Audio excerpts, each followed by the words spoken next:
Hello everyone, हम लोग cell के पार्ट्स पढ़ने जा रहे हैं। आप चैनल में नए हैं तो हमारे चैनल को सब्सक्राइब करें, बेल आइकन दबाना ना भूलें।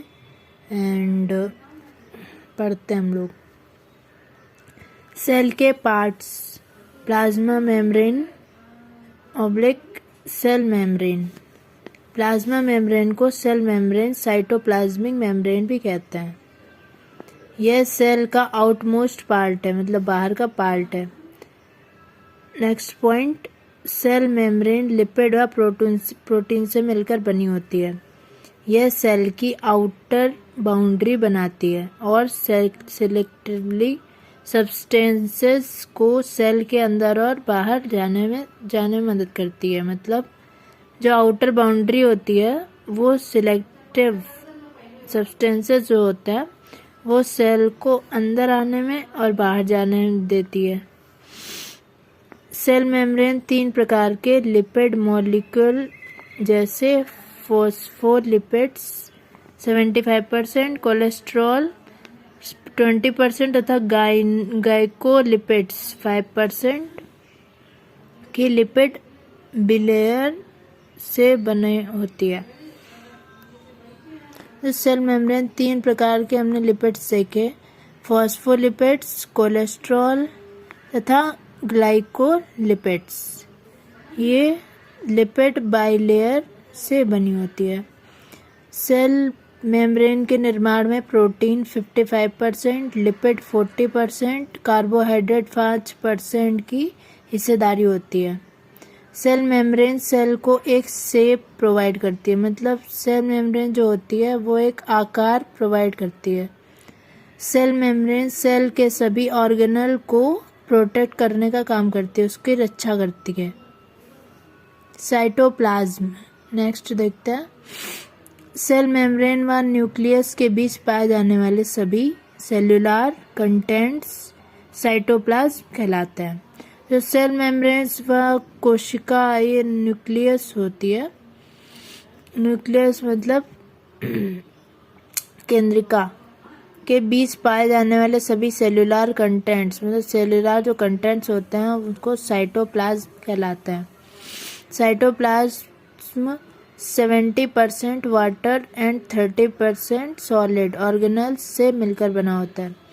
70% पानी होता है और 30% वो कठोर मतलब सॉलिड से मिलकर बना होता है।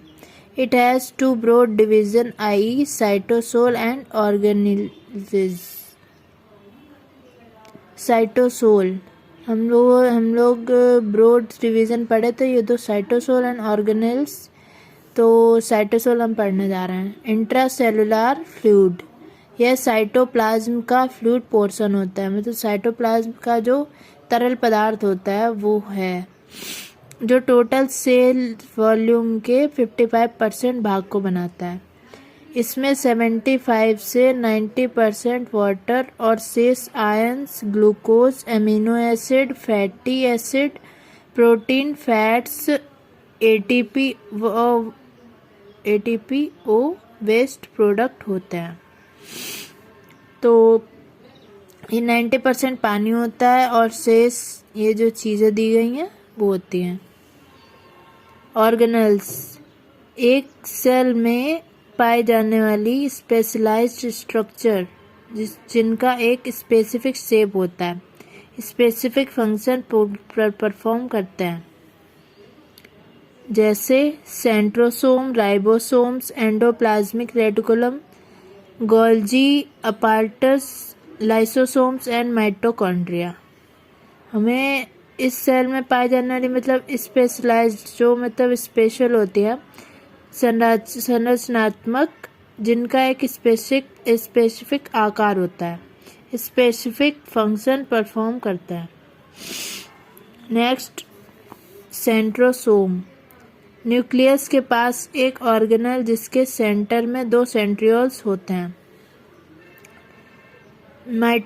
माइटोसिस के दौरान सेंट्रियोल्स सेल के अपोजिट पोल्स पर माइग्रेट हो जाते हैं और प्रत्येक एस्टर के सेंटर बनाते हैं, जिनसे स्पिंडल फाइबर्स अटैच होते हैं। देखो माइटोसिस के दौरान सेंट्रियोल्स जो होता है वो सेल के अपोजिट पोल्स मतलब अपोजिट पर माइग्रेट हो जाता है और प्रत्येक एस्टर के सेंटर बनाते हैं, मतलब एस्टर के बीच में बनाते हैं तो सेंटर, जिनसे स्पिंडल फाइबर्स अटैच होते हैं, उनसे जुड़े होते हैं।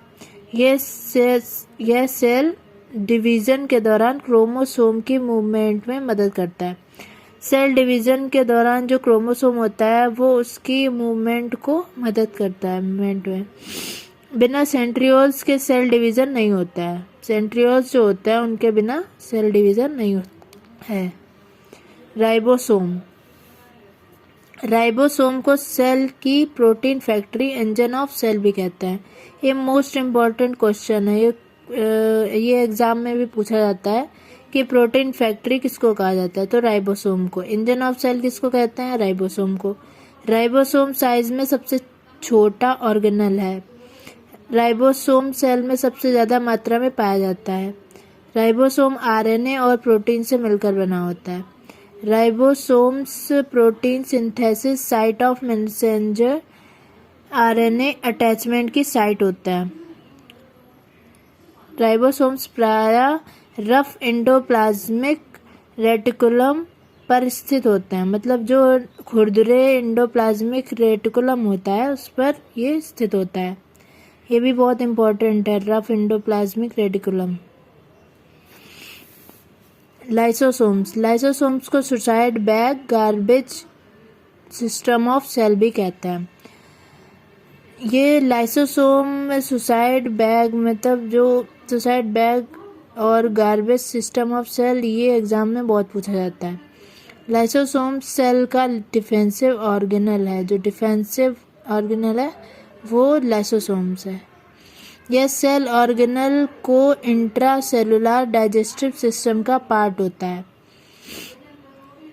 इसमें कई हाइड्रोलाइटिक एंजाइम जो प्रोटीन और कुछ कार्बोहाइड्रेट्स को ब्रेक डाउन करने में समर्थ होते हैं, मतलब जो कार्बोहाइड्रेट्स होते हैं उसको तोड़ने में मदद करता है, समर्थ होता है। एंड एंडोप्लाज्मिक रेटिकुलम ER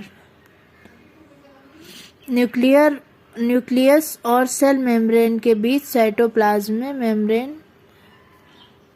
हम लोग इसको नेक्स्ट वीडियो में देखेंगे, ठीक है।